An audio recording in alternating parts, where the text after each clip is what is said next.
Donc, bonjour tout le monde. Merci d'être des nôtres ce matin à cette conférence de presse pour le développement de la programmation du Sommet des aînés du Congrès mondial acadien 2014. Mon nom est Michael Dubé, je suis adjoint à la direction générale, coordonnateur des colloques conférences. Il me fait plaisir d'être votre maître de cérémonie pour aujourd'hui. Avant de commencer, j'aimerais souligner la présence de M. Pat Delpé qui agit comme représentant de l'honorable Madeleine Dubé, ministre du Développement social du Nouveau-Brunswick, M. Émilien Nadeau, le président du Congrès mondial acadien, M. Roger Martin, le président de la FMANB, et M. Roland Galland, qui est le président du comité organisateur du Sommet des aînés pour le Congrès mondial acadien de 2014. J'aimerais donc inviter M. le président du CMA 2014, M. Émilien Nadeau, à venir nous dire quelques mots.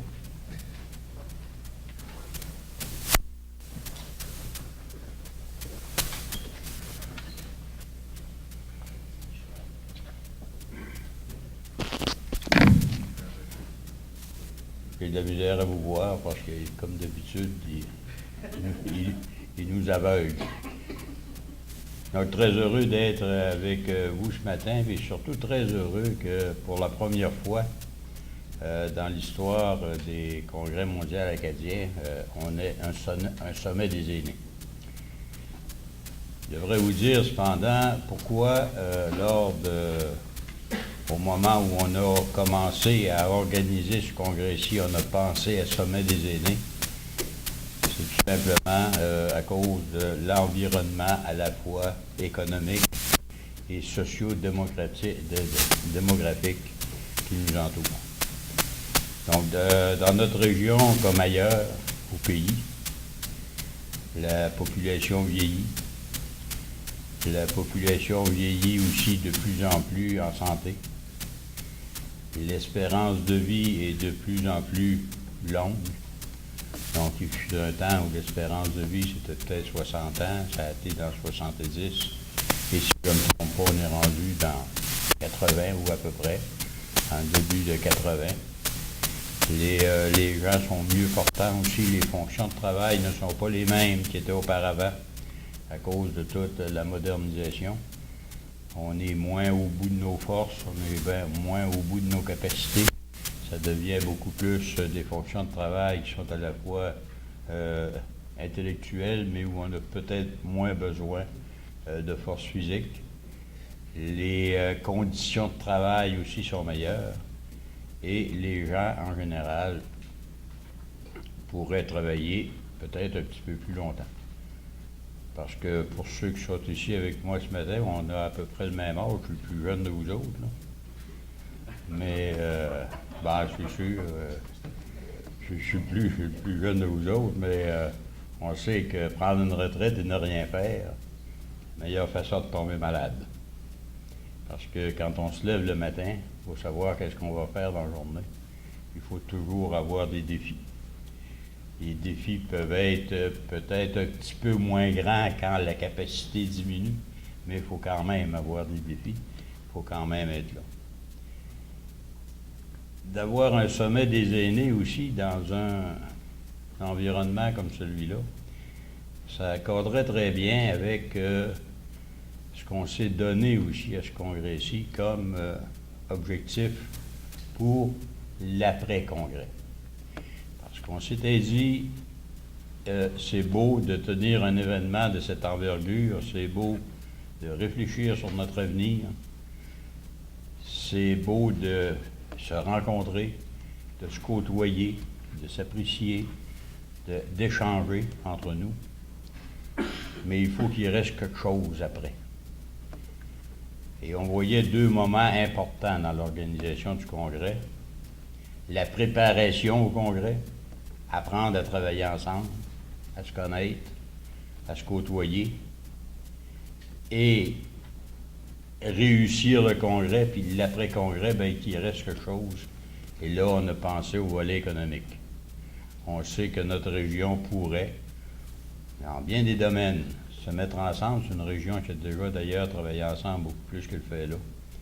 On n'a pas nécessairement besoin de changer les lois gouvernementales ou provinciales ou fédérales, mais il est possible de travailler ensemble dans des domaines où c'est nous qui avons le contrôle. Le plus facile, j'en nomme juste ça, c'est peut-être le tourisme. C'est nous autres qui sommes propriétaires des équipements, qui sommes propriétaires de tout ça. On n'a pas besoin de changer les lois provinciales pour se faire des forfaits en commun. Attirer les gens ici, puis que ça devienne une région de destination, parce qu'on est en mesure de les garder 3 ou 4 jours sans qu'ils s'ennuient. Ça, on peut faire ça nous-mêmes. Et dans ce sens-là, les aînés, dans le contexte actuel, ont une importance capitale, à la fois comme mentor pour les plus jeunes, ce qui est extrêmement important parce que la transmission des connaissances, des expériences, ça doit aussi se faire, à la fois pour assurer une meilleure santé de la population, puis de s'assurer aussi que, économiquement, puis ensemble, on peut faire quelque chose. Et quand on est peut-être un petit peu plus âgé, les jeunes nous regardent. Si nous, on ne s'entend pas, ça va être assez difficile que ceux d'en bas s'entendent. Parce qu'ils nous regardent faire, puis ils nous imitent. Je ne sais pas pourquoi, mais ils font ça. On a fait ça, nous aussi. Donc, le sommet des aînés, pour nous et pour le Congrès, pour à la fois la tenue du Congrès, puis à la fois l'après-Congrès, puis à la fois le bien-être de notre communauté, pour nous, est extrêmement important. Et pour ça, je vous remercie tous ceux qui ont organisé le sommet des aînés, qui y travaillent d'arrache-pied.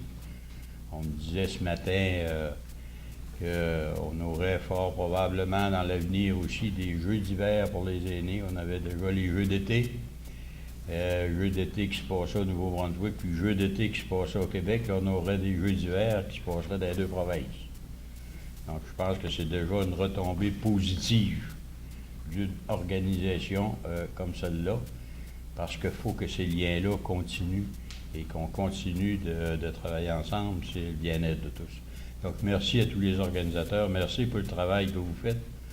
Merci pour l'esprit de collaboration que vous avez. C'est bien évident que il peut parfois y avoir des discussions ou des problématiques un petit peu plus difficiles à résoudre. Il peut y avoir des discussions un petit peu plus musclées, mais l'important, c'est d'avoir un objectif commun, de l'avoir acheté, puis de faire tout ce qu'on peut pour être en mesure de l'atteindre. Pour ça, je vous remercie, puis je vous remercie pour votre travail. Je vous souhaite un bon sommet des aînés. On se souhaite aussi un bon congrès. Puis on se souhaite surtout une bonne continuité après. Merci.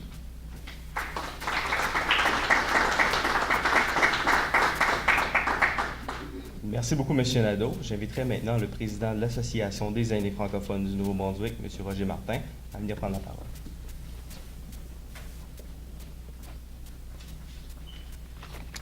Et merci.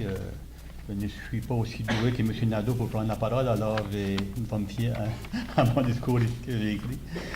C'est pour moi un plaisir d'être ici ce matin afin de participer au lancement de la programmation du premier sommet des aînés pendant un congrès mondial acadien. Tout comme le sommet des femmes et le grand rassemblement jeunesse, notre association est fière de faire partie de la programmation des grands rassemblements du CMA. En plus de regrouper les personnes de 50 ans et plus, ce sommet, par sa programmation, va nous permettre d'accomplir une partie du mandat de notre association, qui est de promouvoir le mieux-être, la contribution et de contribuer à l'épanouissement des personnes aînées et à celui de toute la société. Dû au nombre croissant des personnes aînées, nous trouvons important et pertinent que nous soyons intégrés à l'intérieur de la programmation du CMA. L'histoire a voulu que les Acadiens et les Acadiennes soient présents partout à travers le monde, et ce rassemblement, j'en suis convaincu, va nous permettre de faire de nouvelles connaissances et d'apprendre ensemble tout en nous amusant. Je profite aussi de cette occasion afin de remercier les représentants du CMA, M. Nadeau et M. Léopold Parole, le directeur général, d'avoir appuyé cette initiative qui nous permettra de faire partie des grands rassemblements. Un merci aussi aux partenaires financiers qui nous ont permis de concrétiser ce projet, et merci au comité organisateur représentant les 3 territoires visés, c'est-à-dire le Maine, le Témiscouata et le Nord-Ouest du Nouveau-Brunswick. Merci spécial aussi au président du comité organisateur, Roland Galland, ainsi ancien président de notre association, et également à Robert Fenêtre, coordinateur du dossier, pour tout le travail qui a été effectué jusqu'à date. Je termine en vous remerciant de votre participation et j'invite les médias et la population de 50 ans et plus à être présents en grand nombre à notre sommet. Merci.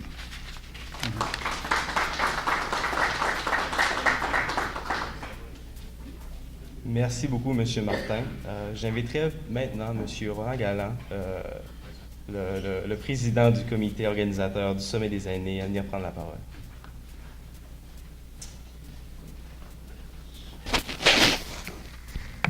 Bonjour. Membres des médias, membres du comité organisateur du sommet, représentants du Congrès mondial acadien, chers invités, bonjour. L'événement dont nous nous apprêtons à dévoiler la programmation dans quelques instants marque d'une pierre blanche la petite histoire du Congrès mondial acadien. En effet, il allait de soi que ce grand rassemblement du peuple acadien en vienne à faire une place toute spéciale dans sa programmation et donner la parole à ceux et celles qui ont bâti l'Acadie d'aujourd'hui et qui ont encore tellement à offrir à notre société.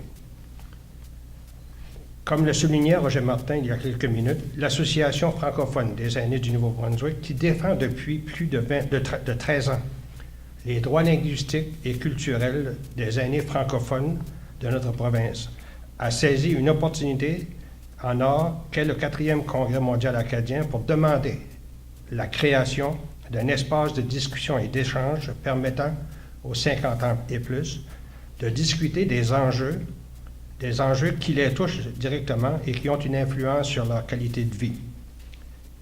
Ainsi, un 3e sommet fut donc ajouté à la programmation du 4e Congrès, soit un sommet des aînés, prenant place à côté de ceux du Grand Rassemblement jeunesse et du Sommet des femmes.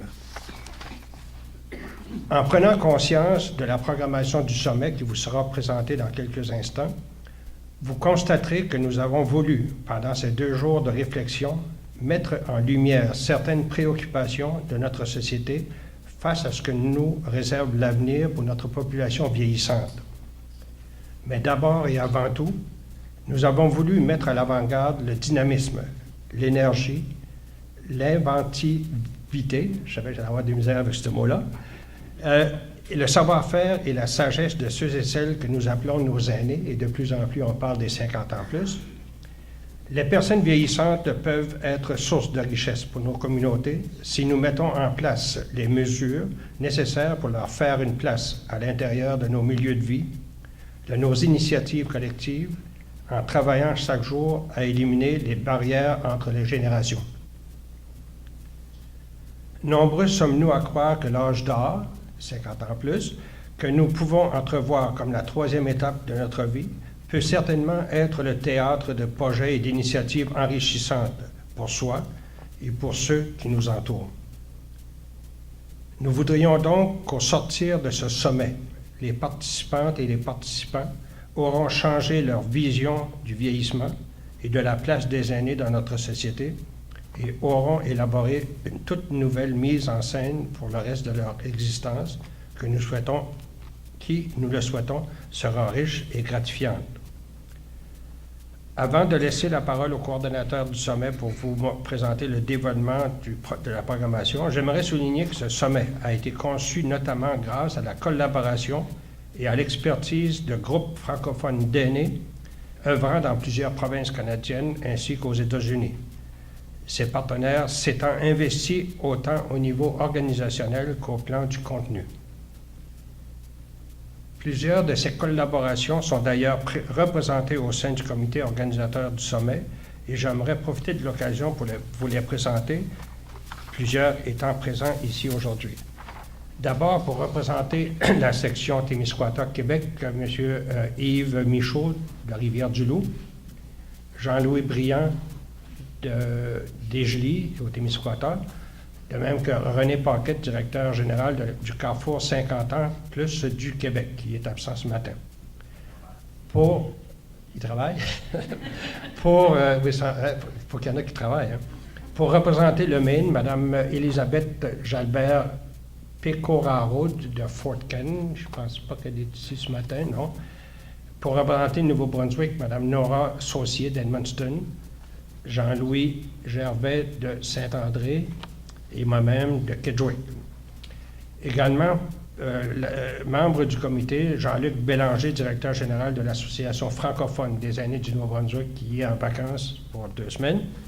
M. Jean-Luc Racine, directeur général de la Fédération des aînés et aînées francophones du Canada, donc son bureau est à Ottawa.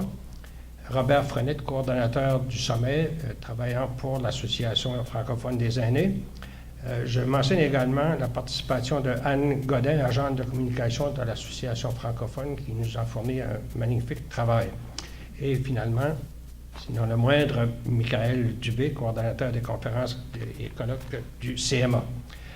À tous les membres du comité organisateur, donc un sincère merci pour votre importante et généreuse contribution. Et sans plus tarder, je laisse la parole à Robert pour nous présenter la programmation.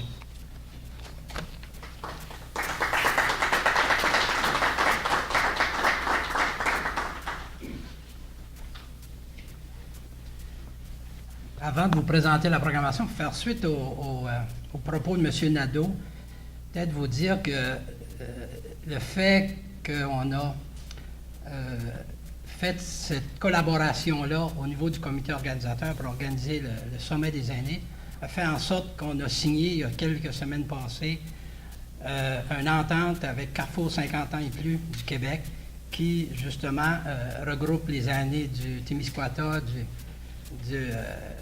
de l'Est du Québec, de la Gaspésie et des Îles-Madeleine. Et c'est à cause du fait qu'on s'est réunis dans le cadre du congrès pour organiser le sommet, puis qu'on a rencontré ces gens-là, qu'une collaboration s'est développée, puis on parle de continuité, puis on vient de signer une entente avec plusieurs, dont les Jeux d'hiver comme projet et d'autres initiatives. Sur ce, comme il est indiqué en arrière, à votre droite et à votre gauche probablement, le sommet va se tenir sur 2 jours, le 19 et le 20 août, à la Cité des Jeunes. Je ne vois pas bien, mais le titre de notre sommet, on appelle ça « Les aînés du 21e siècle en quête d'une vie meilleure ». Et je vais passer rapidement en revue parce qu'il y a des programmes, vous avez accès à des programmes en arrière. L'animation de tout le sommet va être assumée par René Cormier, comédien, réalisateur, artiste et bien connu ici. Aussi, on va avoir la collaboration de Rino Morin-Rossignol, qui est un chroniqueur à l'Acadie Nouvelle, qui va venir faire des commentaires et des réflexions tout au cours des 2 jours du sommet. Il y a aussi une conférence d'ouverture qu'on va avoir avec M. Magela Simard, qui est un PhD en développement régional et professeur à l'Université de Moncton, qui va un petit peu nous donner une perspective, et c'est lui qui va ouvrir en nous donnant une espèce de perspective globale de ce qui se passe au niveau démographique, au niveau du vieillissement. Oui. Et puis, suivant cette conférence-là, il y aura Pierre-Marcel Desjardins, qui est un économiste à l'Université de Moncton, qui, lui, va nous parler un petit peu des enjeux au niveau du développement économique et des politiques publiques. Ce que ça veut dire, la présence d'une population comme ça, d'une grande proportion de la population qui vieillit, en termes d'enjeux de développement économique et politique publique. On va avoir aussi des mini-conférences, et comme je pense que c'est Roland qui le disait tantôt dans sa partie, on veut aussi montrer que des gens, des aînés, c'est aussi des gens qui sont en action. Donc, on a eu la confirmation de 3 personnes qui sont prêtes à venir nous donner des mini-conférences sur ce qu'ils font à l'âge de 75, 80. Si je vois là, M. Marcotte, il a fait Ottawa-Pérou, il est en haut de 70 ans, il a fait Ottawa-Pérou en vélo, puis il y a encore d'autres projets. Il est originaire de l'Ontario, puis il y a d'autres projets comme ça. Il y a M. Viateur de Champlain qui a développé un concept de labyrinthe, c'est en Gaspésie. Il va venir nous parler de ça. Et puis, Mme Gautreau, là, qui va fêter ses 80 ans, elle me disait au téléphone, elle fait des missions humanitaires. Puis là, elle est à la recherche d'une autre mission humanitaire. pas besoin de ça, mais elle s'en va faire des missions humanitaires. Puis elle va nous parler un petit peu de son vécu, qu'est-ce qui meuble, elle dit c'est ça qui meuble sa vie, puis c'est ça qui la garde en vie. Et les deux autres personnes probablement aussi. Donc, on va avoir des mini-conférences pour montrer comment les gens sont encore animés malgré leur âge avancé. Et puis, on va aussi parler beaucoup de responsabilisation, d'autonomie et de qualité de vie. C'est un des deux thèmes principaux. Et puis là-dessus, on va parler de ça sous différentes dimensions. On va avoir des ateliers sous différentes dimensions. Toutes les personnes ne sont pas encore confirmées là-dedans, mais dans le cas de la dimension physique, on a Claude Carrier de la région qui va venir puis on a une autre personne dont on attend une réponse là, ultérieurement pour compléter cet atelier-là. Dans le cas de tout l'aspect psychologique, on a Rachel Mercure qui est du campus ici, et puis on a une autre personne à confirmer là-dedans. Dans la dimension sociale, on a Marc Bossé, qui est de la région, qui travaille pour la communauté saine et inclusive, qui va venir nous parler de l'importance au niveau social, comment on peut se responsabiliser puis assurer une autonomie et une qualité de vie au niveau social. Et puis, il y aura Suzanne Dupuis-Blanchard, qui est affectée au Centre d'études du vieillissement de l'Université de Moncton. Et il y a la dimension culturelle, il y a des personnes qui ont été contactées pour ça, on attend des réponses là-dessus. Au niveau on va avoir un atelier en anglais, donc, sur l'autonomie et la qualité de vie, et ça va être Rachel Albert du Maine, je pense que c'est une infirmière, et John Martin du Maine aussi. Dans à la fin de la première journée, on va inviter les gens à se déplacer d'Edmundston à Grand-Sault, et puis pour aller participer à Expo Monde, et où là, le spectacle, ils vont pouvoir participer au spectacle de Roland Gauvin et la grosse band. Je pense que ça a été l'Expo Monde, on en avait parlé la semaine passée ou la semaine d'avant. Donc c'est connu, c'est pas un secret que je dis là. Au niveau de lendemain, la journée du 20, la journée va plus porter sur l'inclusion des aînés. L'inclusion, c'est relié à l'isolement. On dit comment on brise l'isolement, il faut trouver des façons de les inclure. Donc, on a à ce moment-là une conférence de Marie Beaulieu, qui est un PhD, titulaire d'une chaire de recherche à l'Université de Sherbrooke, qui a accepté de venir c'est une spécialiste dans ce domaine-là qui va venir nous parler de ça. Et on a notre gérontologue à nous, là, au Nouveau-Brunswick, Valois Robichaud, qui est un PhD en sciences d'éducation, mais qui aussi a fait des études en gérontologie, puis a écrit 4-5 livres sur la question des aînés, qui va venir nous parler, aussi nous faire une seconde conférence. Il va y avoir un lancement d'un DVD de la Fédération des aînés francophones du Canada, c'est des initiatives de sensibilisation à l'abus et à la fraude envers les aînés. C'est un DVD qu'ils ont conçu, donc ça va être une présentation d'une quinzaine de minutes, mais qui va se faire à l'intérieur du sommet. Et on va avoir aussi des pratiques terrain, des panels de discussion. On va traiter de l'inclusion et de la prévention. Et il va y avoir des gens de la Nouvelle-Écosse qui vont nous parler d'un projet intergénérationnel, des aînés et des mentors pour les adolescents de la Nouvelle-Écosse. On va avoir aussi un projet ensemble pour contrer les abus qui se passe en Ontario avec Céline Romanin et l'initiative Madocada qui se fait au Nouveau-Brunswick avec l'Association francophone des aînés, dont Jean-Luc va. On profite aussi de l'occasion pour faire des remises de prix. Habituellement, ces remises de prix-là sont faites soit à l'Association des aînés ou à l'Association canadienne des aînés. Donc, on a dit on va faire ça dans le cadre du sommet. Donc, on va remettre le prix, remise du prix Willy Lirette de la FNB, de l'Association francophone des aînés du Nouveau-Brunswick, et la remise du prix du leadership national de la Fédération des aînés et aînés francophones du Canada. Et on va continuer pour voir comment on peut assurer l'inclusion sociale, tout en abordant la question de la sensibilisation aux abus, mais de quelle façon qu'on peut le faire. Puis le théâtre est une façon de sensibiliser les gens. Il y a des initiatives qui ont été organisées au niveau du théâtre. Donc, on a quelqu'un du Yukon qui va nous parler d'une expérience. Et quelqu'un de l'Alberta et une autre personne à confirmer là-dessus, qui utilise le théâtre comme moyen de sensibilisation. Et puis, dans le même genre comment les aînés des personnes ressources pour sensibiliser la fraude, on a d'autres expériences aussi qui n'est pas le théâtre. Et puis, il y aura Jean-Claude Bernet de l'Ontario, Daniel Thibault du Nouveau-Brunswick et Georges Cotreau de la Nouvelle-Écosse qui vont venir nous parler de leurs initiatives dans leur cas. Et il y aura aussi des actions pour inclure les jeunes retraités, des actions positives pour... puis Jean-Luc, il y a un programme qui s'appelle Retraite en action qui va... de Jean-Luc Racine, qui est de l'Ontario. C'est un programme qui existe à Ottawa. Et puis, il va venir nous parler de ça, puis qui commence à être implanté ici. Là. Il y en a un dans la région Chaleur actuellement, puis il y en a un autre qui est en démarrage dans la région de Dieppe. Et Jean-Luc va venir nous parler de ça. Et il y a l'Association des universités du 3e âge, Jean-Marie Rousseau, qui va venir nous parler des initiatives aussi à ce niveau-là. On va aussi avoir des gens qui vont nous parler des projets. On a parlé d'innovation. Ce matin, comme Émilien disait, les aînés sont capables d'être innovateurs.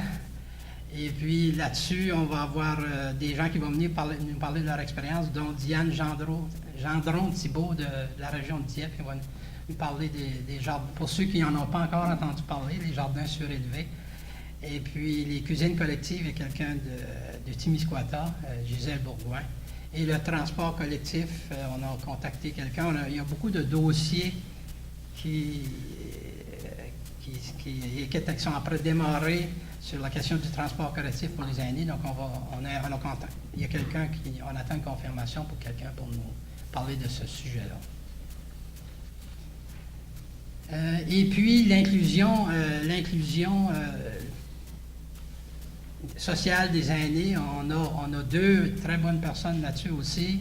C'est Léopold Pinette qui a accepté, qui est directeur général du Centre de bénévolat de la péninsule acadienne, mais qui est aussi co-président de la Société d'inclusion économique et sociale du Nouveau-Brunswick. Léopold va venir nous parler de ça. Et Barbara Lausier aussi, qui est la directrice générale du Mouvement acadien des communautés en santé. Et puis, il y a un atelier en anglais qui va être offert. Puis, il y a Elisabeth Pecoraro qui... Tantôt, on t'a présenté Elisabeth, mais tu n'étais pas ici, mais elle est ici. Et, qui a accepté de venir nous parler qui travaille beaucoup avec le Senior College au Maine. Et Margaret Monger, c'est-tu même? Monger, qui est une anglophone de la Gaspésie, une aînée anglophone de la Gaspésie qui a accepté de venir nous parler aussi. Dans toutes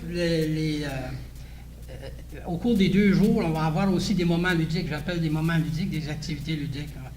La danse avec Rosa, puis vous ne me ferez pas d'échantillon matin. Je vais vous laisser attendre jusqu'à ce moment-là.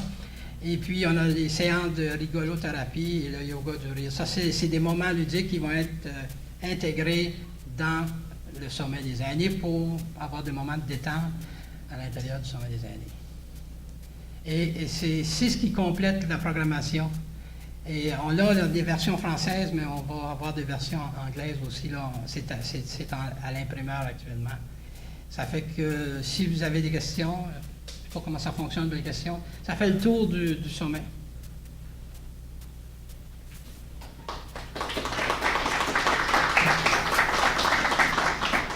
Donc, j'aimerais remercier M. Galland pour votre prise de parole et M. Frenette pour la présentation de la programmation. Pour le mot de la fin, j'inviterai M. Léopold Charret, directeur général du Congrès mondial acadien, à venir prendre la parole. Et par la suite, il y aura une période de questions, des prises de photos et des rafraîchissements en arrière. Merci. Merci, Michael. Et simplement, rapidement, il y a vraiment 3 choses que je veux vous dire. D'abord, remercier l'Association des aînés francophones du Nouveau-Brunswick d'avoir relevé ce défi-là et surtout d'avoir rempli le contrat, en quelque sorte, en s'associant, comme toutes les activités du Congrès, avec les 2 autres régions participantes et de nous avoir présenté, les féliciter aussi de nous avoir présenté quand même une programmation super intéressante, on le voit déjà. L'autre chose que je voulais vous dire, c'est quand j'étais jeune, j'étais enseignant. Maintenant que je fais partie de cette population des 50 ans et plus, puis même 50 ans et plus, là, c'est généreux. Il y a 2 choses que moi, j'ai de la difficulté avec dans le discours des gens. L'une d'elles, c'est que les jeunes, c'est la société de demain et que les personnes plus âgées, c'est la société d'hier. Et je pense que le Congrès mondial acadien, effectivement, fait un clin d'œil à cette histoire-là, pas grâce à moi, c'est grâce à tout ce monde-là, mais où effectivement on dit que les jeunes, ça fait partie de la société d'aujourd'hui, et ils sont avec nous dans le Congrès, et les personnes de 50 ans et plus font encore partie de la société d'aujourd'hui, ils ont encore à contribuer. La preuve, c'est que vous avez juste à regarder autour de la table, et ça me fait chaud au cœur. La troisième chose que je veux vous dire, et juste un petit point, en particulier pour les journalistes, puis je sais que Roland m'en voudra pas, là, c'est bien le 5e congrès et pas le 4e, uniquement pour faire cette petite correction-là, au cas où vous auriez décidé de le mettre dans vos reportages. Et la dernière chose que je veux vous dire, c'est qu'on a présenté, là on vous présente chacune de ces pièces-là en pièces détachées en quelque sorte. Le sommet des aînés, le sommet des femmes, le sommet des jeunes, nos 7 colloques et conférences, etc. On a eu le bonheur, mardi soir, au bureau de direction, d'avoir une présentation de Michael, effectivement, sur l'ensemble des 7 colloques et des 3 grands rassemblements. Et même si moi, je suis ça de très près, là, je vous assure qu'on est tombé sur notre siège en voyant la brochette d'experts qui vont être avec nous en 2014 pour le Congrès mondial acadien. Donc, moi, je suis très heureux de voir effectivement le résultat de notre côté un petit peu plus sérieux, si vous voulez, de ce congrès-là. C'est un pari qu'on s'était donné, effectivement. C'est un peu un mandat qu'on avait reçu de la SNA aussi, qui souhaitait que le Congrès mondial acadien soit, bien sûr, une grande fête, mais qui ait aussi ce volet colloques et conférences. Et on prévoit à un moment donné là, vous faire connaître toute la brochette des experts. Je vous assure, vous allez dire, pour une région comme la nôtre, c'est impressionnant de voir tout ce monde-là avec nous en 2014. Je vous remercie énormément de votre attention. Je vous laisse avec ces messieurs qui ont préparé la programmation. Si vous avez des questions, je suis certain, messieurs et mesdames, en fait, je suis certain qu'ils feront un plaisir de répondre à toutes ces questions-là. Merci d'être là aux journalistes encore et félicitations pour votre beau travail.